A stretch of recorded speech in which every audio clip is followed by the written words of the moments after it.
आठ दफा दाबी ओडिशा आयुष छात्र संघ पक्षर कला ब्याज पिंधि 18 दिन आंदोलन करने पर आज राज्यव्यापी आंदोलन को तीव्रतर कर राज्यर 4टी होमियोपैथी कॉलेज और 3 आयुर्वेदिक कॉलेजर छात्र छात्री गत 6 तारिख ठारू 8 दफा दाबी पूरण पर कला ब्याज पिंधि आंदोलन करुथिले मध्य सरकार दाबी पूरण न करिबारु आज ताला पकाई गणधाणा दिजाई आंदोलन को तीव्रतर कर राज्य सरकार दाबी पूरण करू छात्र छात्री मध्य असंतोष सृष्टि होइछि। राउरकेलार सेक्टर 21 उत्कलमणि होमियोपैथिक भेषज महाविद्यालय और चिकित्सालय फाटक ताला पकाई छात्र छात्री आंदोलन आरंभ कर पीजी सीट वृद्धि करने स्टाइपेंड वृद्धि करने सहित गोपबंधु जन आरोग्य योजना और निरामय योजना सामिल करने सहित 8 दफा दाबी आंदोलन को तीव्रतर कर राज्यर 4टी होमियोपैथी कॉलेज और 3 आयुर्वेदिक कॉलेजर छात्र छात्री गत 6 तारिख ठारू 8 दफा दाबी पूरण पर कला ब्याज पिंधि आंदोलन करने पर आज आंदोलन को तीव्रतर कर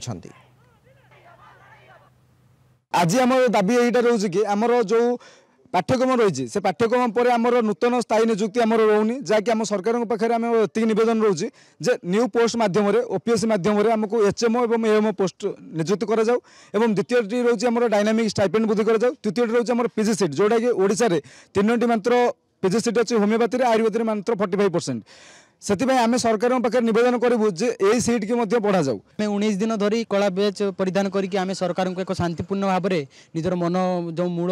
समस्या गुड़िक रही जनवाई चेष्टा करूँ मात्र सरकार वैमात्रिक मनोभाव गोटे पार्टी को सपोर्ट करा बेले अन्य पार्टी सहित वैमात्रिक मनोभाव आमको आज राजरास्ता को ओह्लै आसी आम आज स्ट्राइक बसीचु एवं जदि सरकार आमर कथा किसी न शुणिले जमी सरकार कौन करमको पर्व दे कि पिठा देना सरकार आमको इनफ्रास्ट्रक्चर नाम किसी देना ओनली केवल कॉलेज दे दी कॉलेज रे आमर डिस्पेंसरी मेडिसिन भी नहीं आमर